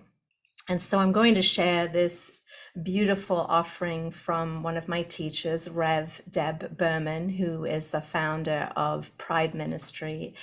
And this is a blessing for the non-conforming spirit. And after I finish this, I'll blow out the candle, and then Omashar will bless us with his beautiful music. Divine Creatrix, great non-binary mystery, you who are all feminine, all masculine, all gendered and no gendered, you who are fluid, ever shifting state of the universe, divine consciousness in all of your infinite faces and facets. We are your children made in your boundless image. Those of us who are sex, sexuality, sexual practices, gender or relationship non-conforming, we live in the spaces between spaces, in the time between times. We seek each other in the dark, not because we are ashamed, but it is in the dark where everything is illuminated. It is where the divine sees all and we see the divine. We find each other's shadow selves utterly irresistible. It is in the dark where we touch each other's souls, where sensuality and sexuality and humanity and divinity intertwine in sacred love. for love is boundless. And for some of us who dwell in that space between spaces, in that time between times, we know that we cannot contain our love to a narrow human-made framework. How can you possibly contain such a thing as love? We thank you, divine consciousness, non-binary force, masculine and feminine, feminine and masculine, all of these, between these and none of these, they who made us infinite in identity and form and desire to all in this community who are non-binary, non-conforming, queer questioning or alternative, who are fluid and defy human-made categories, I say this to you. Remember the ancestors who quite literally gave their lives so that we could be here together today in love, in safety. Hear them say to you each morning, rise, rise, my dear one, rise, my love, rise and show. For if you do not show up, I assure you, they will make it up. Rise, rise up, my love, my dearest, my treasure. And when you rise up in your truth, you will ascend to sit on the palm of your divine beloved. Amen, amen, ashe. It is so, aho, blessed be.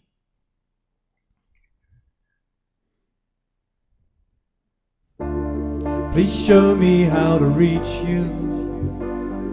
Strip me down, let go my mind. I was naked and blind.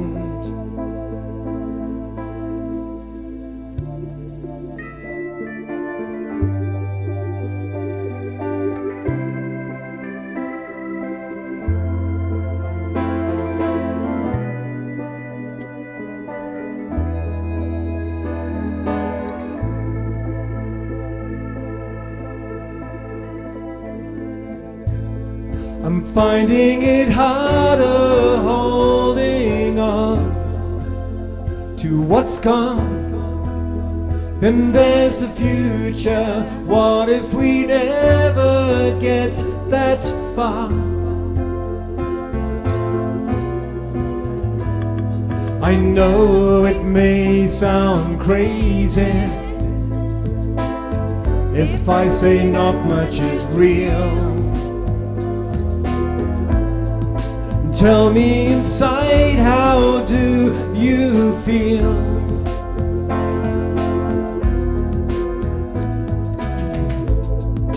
This is the time to break the mold of the old and dysfunctional way we have lived our life so far. How much longer can we hold on to that which tears us apart? So free up your mind, open your heart.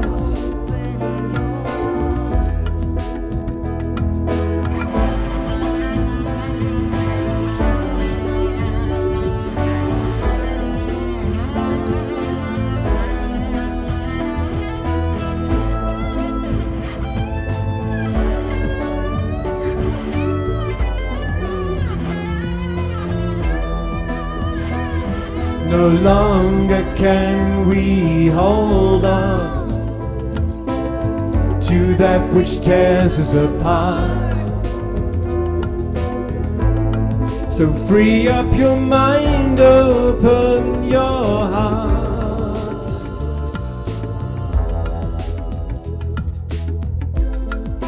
Finally free from self-disguise, I rise from the ashes of the me I used to know.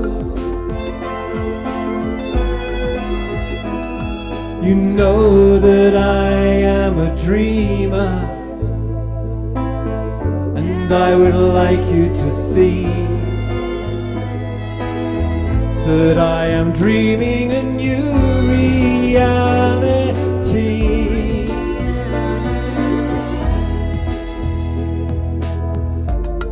Please show me how to reach you. Strip me down, let go my mind. I was naked and blind.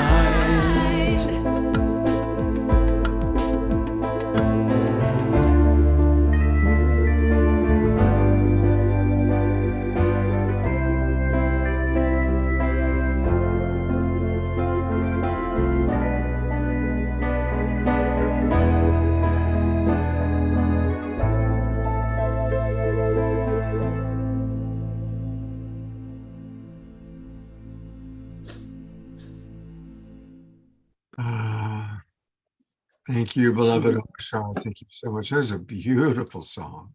Absolutely. It's funny because I had another song sussed for the end, and I just felt it, and I thought this is the song. And I feel so blessed by all of the guests tonight. I was brought up in a very homophobic society, England, and very homophobic family. And what I realized is how it colored my whole life. My whole effing life has been colored because I wasn't exposed to the whole spectrum. And anyway, that's it. I'm gratefully, I'm so grateful. I have no words. I'm just grateful. Thank you, Becky. Thank you, Katerina. Thank you, Emily and Trish and dudettes, and Erica, far out. We are family. Thank you. Beautiful show. Absolutely one of my favorite shows. Of course, I say that after almost every show, but I really mean it. Take care, everybody. Hopefully, I'll see you this weekend and have a beautiful, beautiful evening and happy Pride. Good night, everybody.